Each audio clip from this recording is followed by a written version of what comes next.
Hello, everybody, and thank you very much for joining me for another Tales from the Crypt review.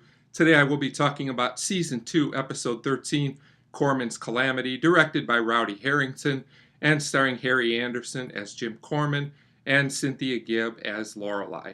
And this is a very entertaining and likable episode. I enjoyed it quite a bit. It's got a very clever premise, and it's a pretty light story with some horror elements mixed in. It's genuinely funny at times, and although I do think it's a bit uneven, I think the overall charm of the episode makes up for this.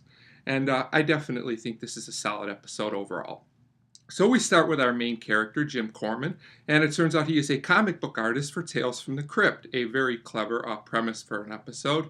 We are also introduced to Korman's wife at this time, and this lady's pretty annoying and overbearing to say the least. She calls him a loser, among other things.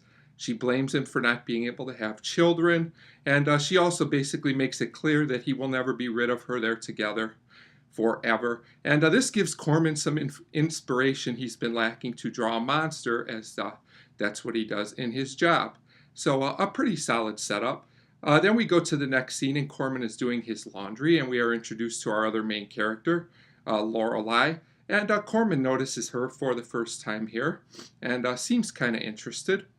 But it turns out Lorelei winds up by herself later in the night, and a man comes in with a knife and wants to attack her. I thought this scene was a nice mislead, as it appears that Lorelei could be in trouble because we don't really know her character that well yet. But it turns out she's a police officer, and she takes this guy down pretty easily.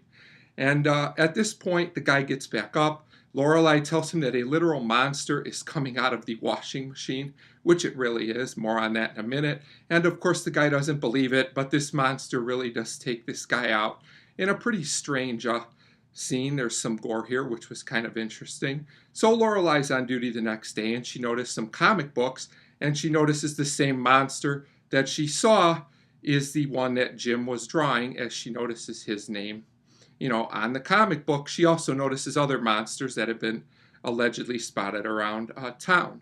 So this leads to a scene where Jim is still having wife issues. His wife is talking to him on the phone, wreaking all kinds of havoc, I guess is a good way to say it. So eventually Lorelei visits Jim, and they have a chat. She explains the situation that I've previously described. And she tells Jim, we're going to do a test. You draw some monsters and see if they come alive or not. So Jim kind of accepts this rather easily. I guess you just got to go with it. So Jim's drawing the monster, and in the meantime, you can tell he's checking Lorelei out. He's very interested in her, and I have to say I approve. I don't blame him. She's a pretty nice person, it seems like. So they have a nice talk, and it's very sincere. I actually like these scenes. They could have come across as cheesy, but I thought that the romantic angle of this episode was different for Tales from the Crypt, and that it genuinely worked. This leads to them kissing, so I guess Jim is definitely ready to be rid of his wife. More on that in a little bit. So at this point, we're still not sure what happens with the monster, and the monster does actually come alive. In a scene with some kids playing, an odd scene. It comes out of a refrigerator. I have to say, this scene was kind of amusing, but it did feel a little out of place in the episode. That's really my one issue with the episode. The monsters themselves, I thought, could have been better. They're not really that interesting, and it is a main focus of part of the plot that kind of gets forgotten about and just kind of goes by the wayside. I thought they could have done more with the monster scenes in the episode, but they don't kill this charming episode overall. So at this point, we go back to Jim, and he's now drawing romantic comic books, which is very interesting. And he's also talking to Lorelei on the phone, and of course his wife comes in and catches him. So she says she has a surprise for him. So Jim draws his wife as a monster now, and I think we know where this is all going to lead. Eventually his wife comes back in with a gun. I would say that's a pretty extreme thing to do. The wife character is appropriately annoying throughout this whole episode. So, of course, the wife monster comes alive, and the monster is so bad that it becomes good, and it's charming in my opinion.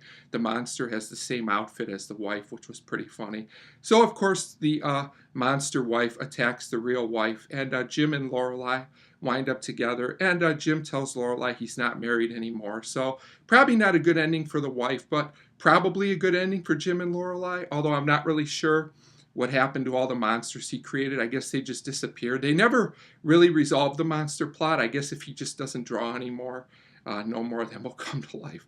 So I guess it's fine. So like I said, this episode's a little bit uneven, but I do think that Korman and Lorelei are two of the most likable characters on the show. And this is just a light, charming, and funny episode that I recommend. And I give Korman's Calamity a 3.5 out of 5. Definitely an episode I think fans of the show should check out and will probably enjoy. So a 3.5 out of 5 for Korman's Calamity. And as always, thank you very much for watching.